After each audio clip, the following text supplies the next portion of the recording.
Welcome, my friends, to the Beggars and Brawlers podcast. This is episode 22, recorded July the 4th of 2021, a few weeks after I was intending to record it, but you know what? It's fruit season. Today's podcast finds me sipping my morning coffee. I wanted to tell you about the results from that poll we had last time. I thought we'd walk through those, and then talk about the book that I'm going to make out of them.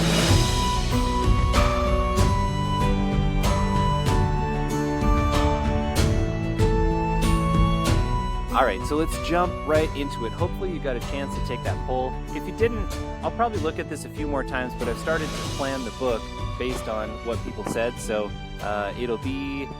Your ideas might or might not make it into the book in the way they would have before. But I'm hoping to have a lot more polls once I actually start writing it. And I post those chapters. If you go on and read them, I think I'll have a questionnaire at the end of like, what did you think of this character? Where do you think they're going? What would be the coolest thing that could happen next? And I am not above taking your ideas when they're better than mine. So, yeah, I'm hoping this whole thing will be interactive. So this poll was my way to kick that off. The first question was, let's talk about dragons. Do you like them better intelligent, beastly, rational, and intelligent? Well, that was something that someone wrote in. The result was overwhelmingly people saying intelligent. 71.4% said intelligent, and we just had 14% saying beastly. And then there was someone who included rational and intelligent, because I guess intelligent wasn't enough. And someone who said they are both but also cannot lie, although they cast illusion spells.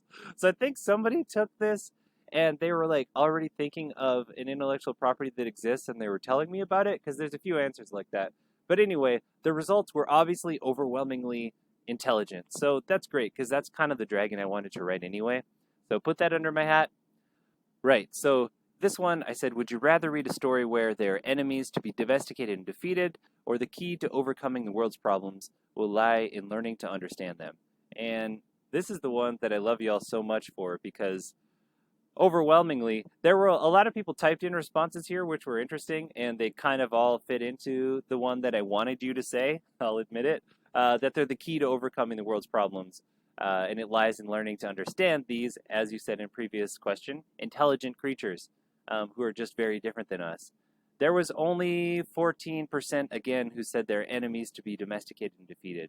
And so I think I'm going to work both of those in. I think we're going to start out in a situation where those dragons are already domesticated and kind of defeated, but they're still the key, and there's going to be some other conflicts and stuff. So hoping that next time I'll have a chapter for you to listen to so you can actually find out about more of that, because I'll be hinting at it from the very start. And then there were a few write-ins like friendship is hard won. So no easy friends in this book. They become partners who can teach many things, which I think is, key to understanding world's problems. There's one that says dragons are cunning, sneaky, and follow their own agenda, which is question mark. And I like you, write-in question answerer. I think they're going to have their own agenda for sure, even if I don't necessarily make them sneaky, but they'll probably be cunning and intelligent just in their own way. And then another person said they're ancient, mysterious, and noble. And yeah, I think I'll go for some of that. I think we're probably going to have a very ancient dragon and a mysterious, even more. Well, never mind. I'm not going to get into spoilers, friends. You almost got a little bit of extra value out of your Levi Jacobs there, and I'm going to pull back. We got to save some punches for the actual text. But yeah, I thought that was awesome. You guys are so cool for wanting them to be the key in understanding it, because there's definitely a kind of book where you just want dragons to be these massive mortal enemies, and you just have cool battle scenes, and that's it. And that's kind of the Conan the Barbarian style of like, I'm reading this for the action. And for me, I can only see a couple action scenes before it falls flat if there isn't like some deeper mystery they're exploring, or there's some kind of relationship between the people who are fighting, or in this case, the intelligent creatures who are fighting. Otherwise, it's just a question of who's going to survive and do they do it in a cool way. And there's only so many ways to answer that as an author. But when there's something at stake, like I need to learn from this dragon and they're refusing, and so I have to fight them to try to like get them to submit to telling me why their people are all fleeing the continent or whatever. When there's something like that, then, there's so much more for the characters to think about. There's chances for them to talk while they're fighting. There's reasons for them to stop fighting. And anyway, I just think it's a lot more dynamic. So you chose that option overwhelmingly, and them being the key to understanding the world's problems opens up this whole mystery plot that I, of course, was dying to write, bringing a being a student of Brandon Sanderson, that's what he does in literally every book. And people love it, and I love it. That's the kind of book I want to write. So the next one was really interesting. I gave you a lot of options. I said, which of these things make the coolest dragons? And you had a bunch of options. Wings, scales, fire-breathing, magical bones, alien intellects, hoarding tendencies, their own separate complex societies, the ability to use magic. And the results are more mixed on this one. The poll said you could choose two. The biggest ones for sure were fire-breathing and can use magic, which I was sort of hoping you wouldn't be on the can use magic part, because I don't know about dragon wizards. Well, now that I say it, a dragon wizard sounds pretty cool, but they already have so many advantages. If they can use magic too, we're going to be in a situation like the book I'm reading now, the Coin and Dagger series by Daniel Abraham. There's dragons in it. They didn't show up until book 4, really, but now that they've shown up, they're basically gods on Earth, and it's kind of hard to handle a super overpowered character like that in a realistic way. So it's been interesting to see how he does it, and I think he does a good job, but I don't know that that's the kind of story I want to write. So, okay, can use magic. I might interpret that as are magical versus can use. So we'll see how that goes. And, you know, that might tie into fire breathing. Right below those two, we had wings and their own separate complex society, which is awesome. I wanted my dragons to fly, and a separate complex society ties into that that whole like rational creature, but very different than us, and they need to be understood, and that key to understanding is important. Down below that was alien intellect, which I think plays into that separate complex society. If they were just thinking like humans, they would just kind of have big human places. And I've read some books like that where dragons are just proxy for humans, and they're like driving cars and stuff. And man, that is not my kind of fantasy. No yuck on the yum of people who love it, but I just, I need a little bit more plausible world. So kind of at the bottom, people could take or leave scales and magical bones and hoarding tendencies. And somebody said all of the above. 2 choices is insufficient. So I guess you want your dragons to be pretty complex creatures. So duly noted, and I'm going to work as many of those as I can into my dragon world building. Along with the idea that I have that these are not carbon-based life forms and their metabolism is wildly different than ours. So that's been a challenge, and I've actually had to do some science, which is not my forte. So, if it's not super plausible, scientists, when you read it, cut me some slack. So to me, that was kind of the biggest question. But we had, are dragons cooler, resembling reptiles or dinosaurs or griffins or serpents?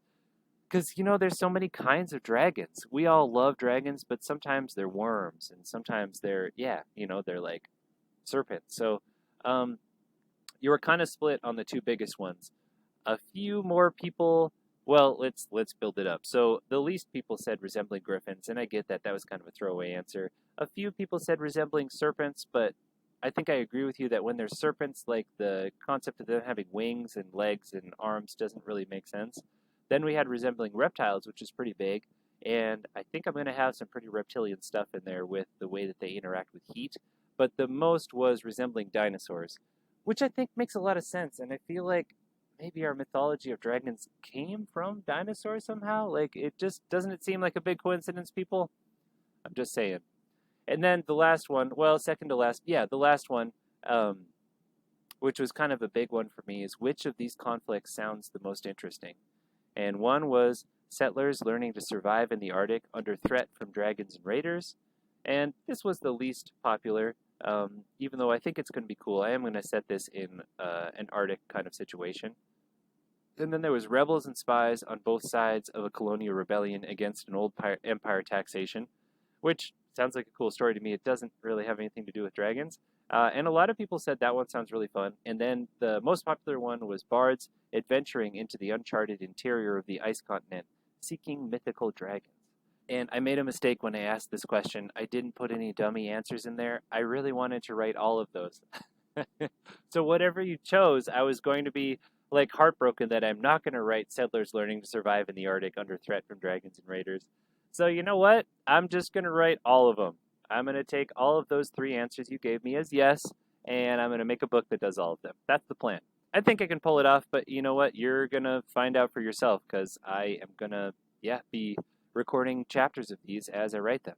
I don't know if I'll record the whole thing, because that could get long, and I will make an audiobook of it once the book is finished, but this first version that I'm going to be sharing with you is going to be a little rougher around the edges, and I'll get some things wrong in the beginning. So you're kind of getting more of an insight into what my writing process is like, and I think my first drafts are totally readable, so it's not going to be like pulling teeth.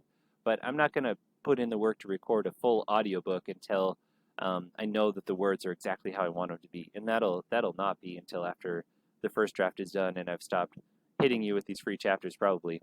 So the end, then there were just I asked you for any other thoughts on what would be cool, and someone said certain people are able to understand the dragons and want to learn and cohabitate with them, which is interesting, wanting to cohabitate with them. I think that's going to be a thing.